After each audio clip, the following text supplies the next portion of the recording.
Hello ಸ್ನೇಹಿತರೆ, ಹಿರಿಯರು ತಿಳಿಸಿರುವಂತೆ ಕೆಲವು ನಿಯಮಗಳನ್ನು ಪ್ರತಿಯೊಬ್ಬ ಮದುವೆಯಾದ ಹೆಣ್ಣು ಮಕ್ಕಳು ಪಾಲಿಸಬೇಕು. ಈ ನಿಯಮಗಳನ್ನು ಪಾಲಿಸುವುದರಿಂದ ಹುಟ್ಟಿದ ಮನೆ ಮತ್ತು ಮೆಟ್ಟಿದ ಮನೆ ಎರಡೂ ಮನೆಗಳಿಗೂ ಒಳ್ಳೆಯದಾಗುತ್ತದೆ. ಸ್ನೇಹಿತರೆ, ನಮ್ಮ ಈ ಹೊಸ ಚಾನೆಲ್ನ ಆದಷ್ಟು ಸಬ್ಸ್ಕ್ರೈಬ್ ಮಾಡಿಕೊಂಡು ಸಪೋರ್ಟ್ ಮಾಡಿ. ವಿಡಿಯೋಗೆ ಒಂದು ಲೈಕ್ ನೀಡುವುದನ್ನು ಮರೆಯಬೇಡಿ. ಮದುವೆಯಾದ ಹೆಣ್ಣು ಗಂಡನ ಮನೆಯಿಂದ ತವರು ಮನೆಗೆ ಹೋದಾಗ ಕೆಲವು ವಸ್ತುಗಳನ್ನು ತರುವ ಅಭ್ಯಾಸ ಉಂಟು.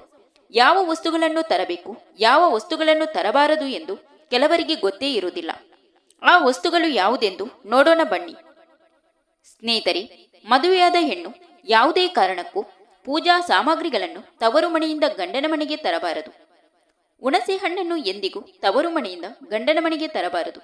ಹುಟ್ಟಿದ ಮನೆಯಿಂದ ಹುಣಸೆ ಹಣ್ಣನ್ನು ತಂದುಕೊಂಡು ಹೋದರೆ ಬಡತನ ಹೆಚ್ಚಾಗುತ್ತದೆ. ಇನ್ನು ಸಾಕ್ಷಾತ್ ಮಹಾಲಕ್ಷ್ಮಿ ಸ್ವರೂಪವಾದ ಪೊರಕೆಯನ್ನು ಯಾವುದೇ ಕಾರಣಕ್ಕೂ ತವರು ಮನೆಯಿಂದ ಗಂಡನ ಮನೆಗೆ ತೆಗೆದುಕೊಂಡು ಹೋಗಬಾರದು. ಸಾಮಾನ್ಯವಾಗಿ ತವರು ಮನೆಯವರು ತಮ್ಮ ಮಗಳಿಗೆ ಮಸಾಲೆ ಪದಾರ್ಥಗಳನ್ನು ಗಂಡನ ಮನೆಗೆ ತೆಗೆದುಕೊಂಡು ಹೋಗುವಂತೆ ಕೊಡುತ್ತಾರೆ. ಆದರೆ ಎಂದಿಗೂ ಸಹ ಈ ತಪ್ಪನ್ನು ಮಾಡಬಾರದು. ಮಸಾಲೆ ಪದಾರ್ಥಗಳಲ್ಲಿ ಮುಖ್ಯವಾಗಿ ಉಪ್ಪು ಮತ್ತು ಮೆಣಸನ್ನು ಎಂದಿಗೂ ತರಬಾರದು. ತವರು ಮನೆಯಿಂದ ಗಂಡನ ಮನೆಗೆ ಬರುವಾಗ ಯಾವುದೇ ಕಾರಣಕ್ಕೂ ಚೂಪಾದ ಹರಿತವಾದ, ಅಂದರೆ ಚಾಕು, ಕತ್ತರಿ, ಸೂಜಿ ಈ ರೀತಿಯಾದ ಹರಿತವಾದ ಚೂಪಾದ ವಸ್ತುಗಳನ್ನು ತರಬಾರದು.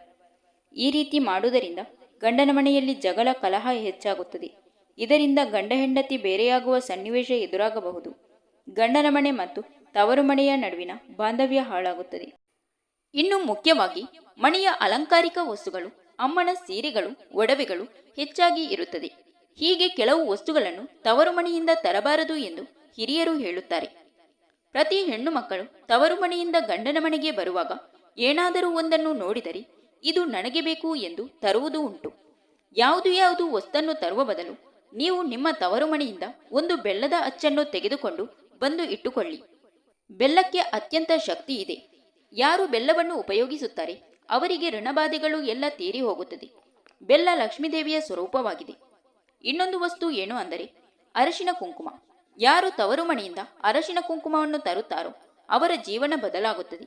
ದೀರ್ಘಕಾಲ ಸುಮಂಗಲಿಯಾಗಿ ಇರುತ್ತಾರೆ. ಹಾಗೆಯೇ ತವರು ಮನೆಯಿಂದ ಆನೆಯ ಗೊಂಬೆಯನ್ನು ತಂದು ಇಟ್ಟುಕೊಳ್ಳಿ. ಇದರಿಂದ ಅದೃಷ್ಟ ಬರುತ್ತದೆ. ನೀವು ಅಂದುಕೊಂಡ ಕೆಲಸಗಳು ನೆರವೇರುತ್ತದೆ. ಲಕ್ಷ್ಮೀದೇವಿ ಅನುಗ್ರಹ ನಿಮಗೆ ಲಭಿಸುತ್ತದೆ. ಆನೆಯ ಗೊಂಬೆಯನ್ನು ಬೆಳ್ಳಿ ಬಂಗಾರದಿಂದ ಮಾಡಿದ್ದೇ ಆಗಬೇಕು ಅಂತ ಏನಿಲ್ಲ. ಕಟ್ಟಿಗೆಯಿಂದ ಮಾಡಿದರೂ ಪರವಾಗಿಲ್ಲ. ಲೋಹದಲ್ಲಿ ಮಾಡಿದ ಆನೆಯ ಬೊಂಬೆಯನ್ನು ತಂದು ಇಟ್ಟುಕೊಳ್ಳಿ. ಸಾಲಬಾಧೆ ಇದ್ದವರು ಒಂದು ಸಾರಿ ಆನೆಯ ಬೊಂಬೆಯನ್ನು ನಿಮ್ಮ ತವರು ಮನೆಯಿಂದ ತಂದು ಇಟ್ಟುಕೊಳ್ಳಿ. ನಿಮ್ಮ ಜೀವನ ಬದಲಾಗುವುದನ್ನು ನೋಡಿ. Thank you for watching. ಸ್ನೇಹಿತರೆ, ವಿಡಿಯೋ ಇಷ್ಟ ಆದರೆ ಒಂದು ಲೈಕ್ ನೀಡಿ. ವಿಡಿಯೋನ ನಿಮ್ಮ ಫ್ರೆಂಡ್ಸಿಗೆ ಶೇರ್ ಮಾಡಿ. ಚಾನೆಲ್ನ ಸಬ್ಸ್ಕ್ರೈಬ್ ಮಾಡಿಕೊಂಡು ನಿಮ್ಮ ಅನಿಸಿಕೆಗಳನ್ನು ಕಮೆಂಟ್ ಮೂಲಕ ತಿಳಿಸಿ.